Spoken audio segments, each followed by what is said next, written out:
Welcome to TimberWolf Leather Creations. I'm Brian David Carrico. Today I'm going to be talking about how to do hand sewing or stitching of leather.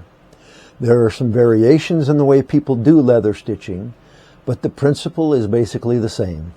I'm going to show you how I do it, and you can make any adjustments to it that suits your style. Here are the tools that I use. First, you will need a good pair of leather sewing needles. There are several different types of needles for hand stitching.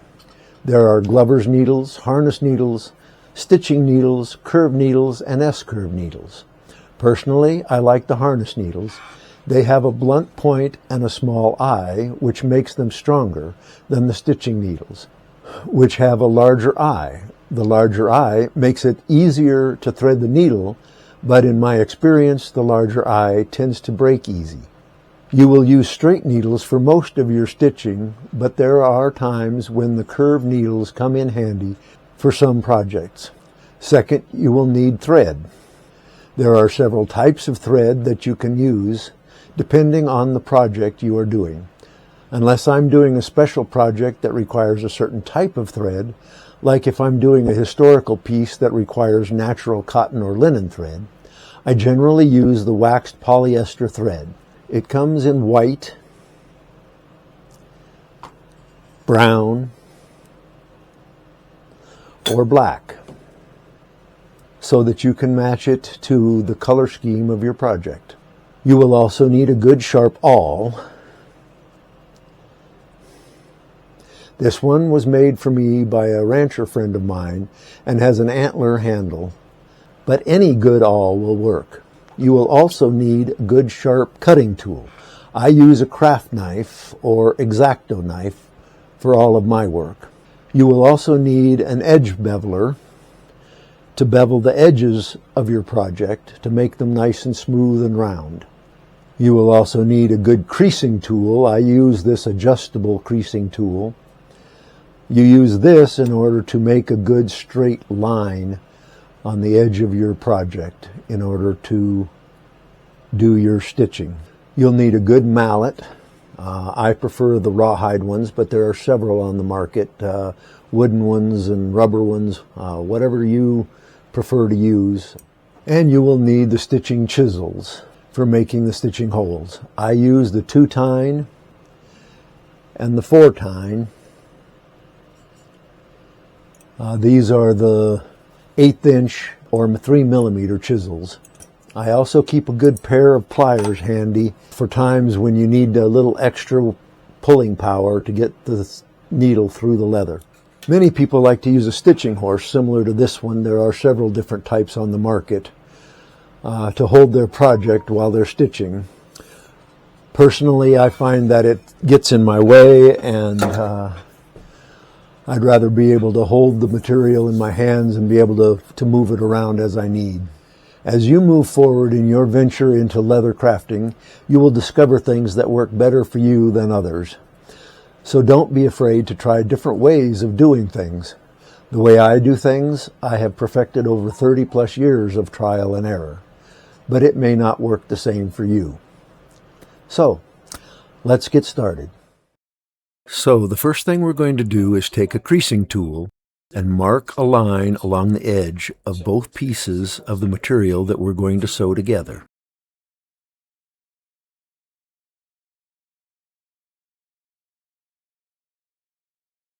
Then we're going to take our stitching chisel. For most of my stuff I use either the 4-tine or the 2-tine. And we're going to go along that line. As you can see here, you can see the line and see my first 4 holes that I've punched. We're going to go along that line with the stitching chisel and punch all the way to the end on both pieces of material.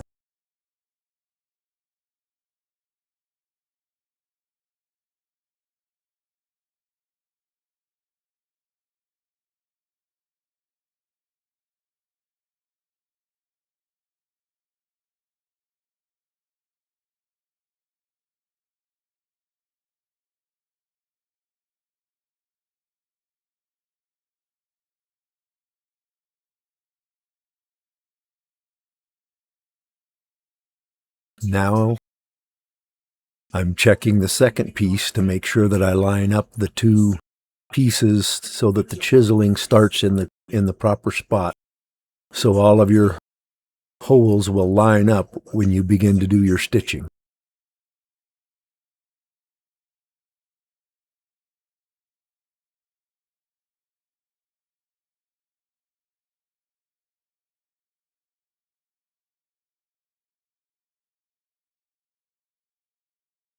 Okay, so now I have finished punching the holes with the stitching chisel. As you can see here, now I'm making sure that they all line up.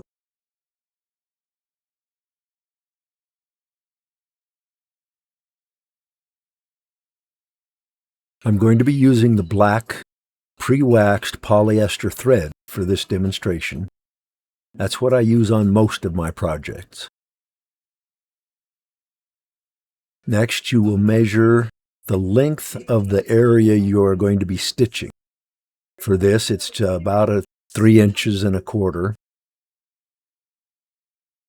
You will now take and measure out your thread. You take that 3 inches and you multiply it by 5 in order to get enough thread to stitch through 2 layers of material. Then I add approximately another 10 inches to the end of the thread to take up the back stitching and the needle threading. Here you can see I have the needle and thread. You take your fingernails, and you flatten out the end of the thread so that it'll fit through the eye of the needle.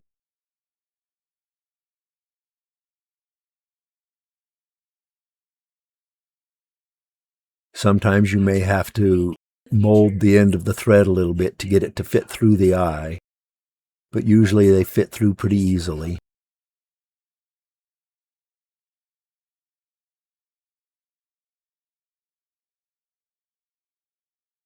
Then you take and you pull enough through the eye that you have about 2 inches of overlap off the end of the needle.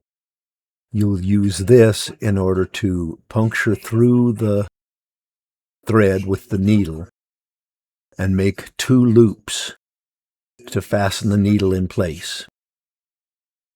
Here I'm puncturing the first in the thread of the needle, then making the second loop and puncturing through a second time.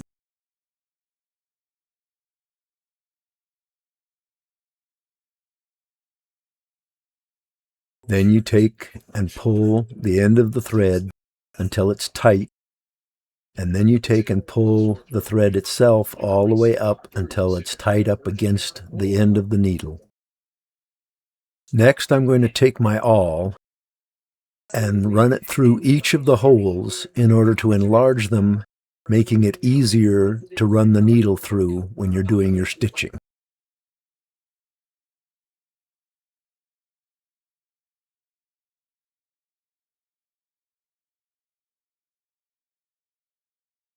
You'll do this on both pieces of material. I've found that this is fairly necessary in order to make it easier to run your needle through, especially on thicker material like this 9-10 ounce leather. Here you can see the difference in the size of the holes.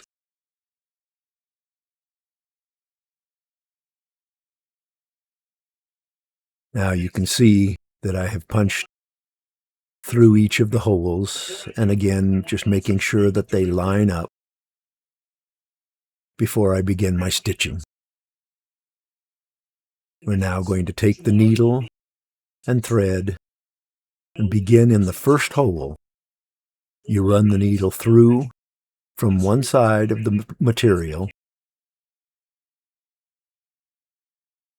and you pull it through. Then you take the other needle, and going through the same side as you did the first one, you go through the second hole.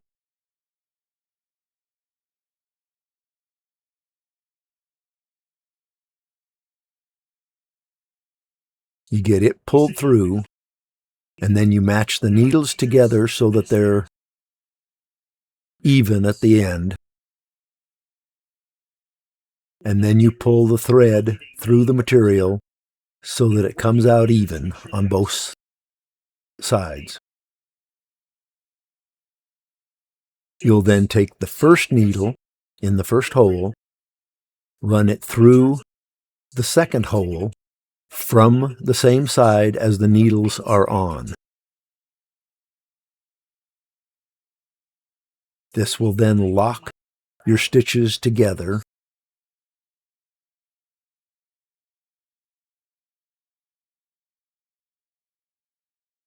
and you pull them tight. On this thicker leather, you'll have to pull moderately tight. You don't want it to pull too tight, but you want them snug. If you're using thinner leather, you have to be much more careful as to how tight you pull them, because you can pull it right through the leather and ruin your hole. You then take one of the needles, doesn't matter which side, go through the third hole, pull it tight, take the other needle, go through that same third hole from the opposite side, and pull it tight. You now have your second set of holes threaded.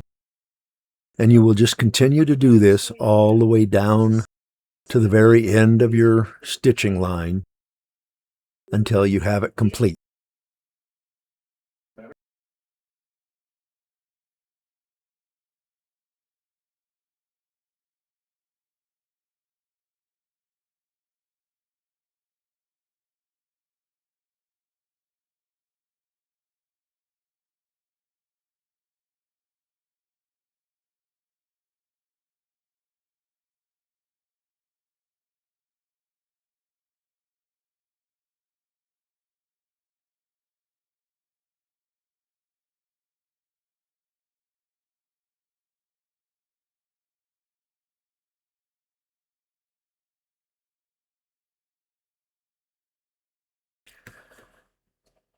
So now I have it complete down to the end of my stitching holes.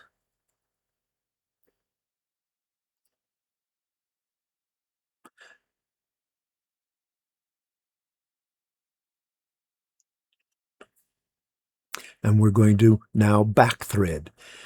The back threading locks the end of the run into place so that it does not come unraveled in the future. I generally back stitch 4 holes.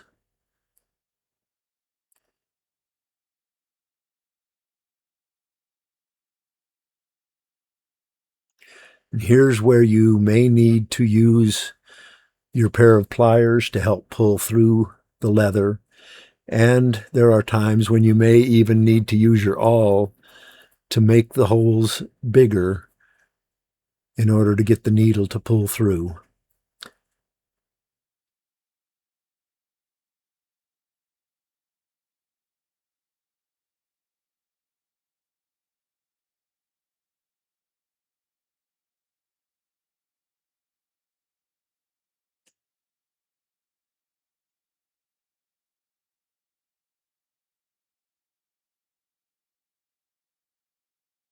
You can use the surface of your tabletop, whatever you use, in order to help push the needle through, and then use the pliers to pull it on through the hole to complete that stitch.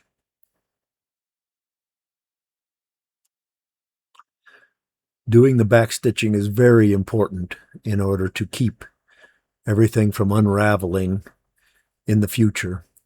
Doing it this way, as I have done for over 30 years, I have never had a single piece come unstitched.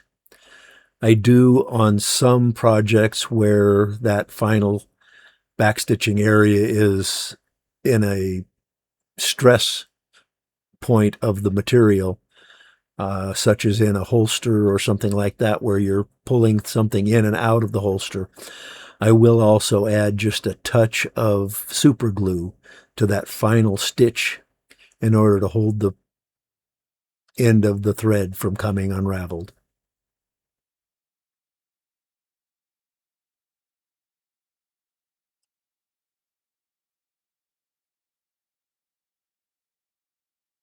And there we have it. You can see that there are 4 holes that are backstitched.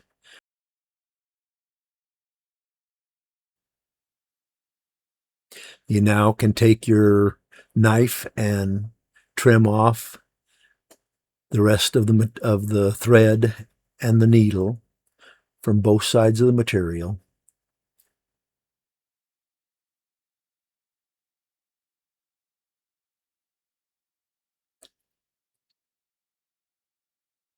And here's your completed stitching line and how it looks on both sides, how it looks from inside and outside.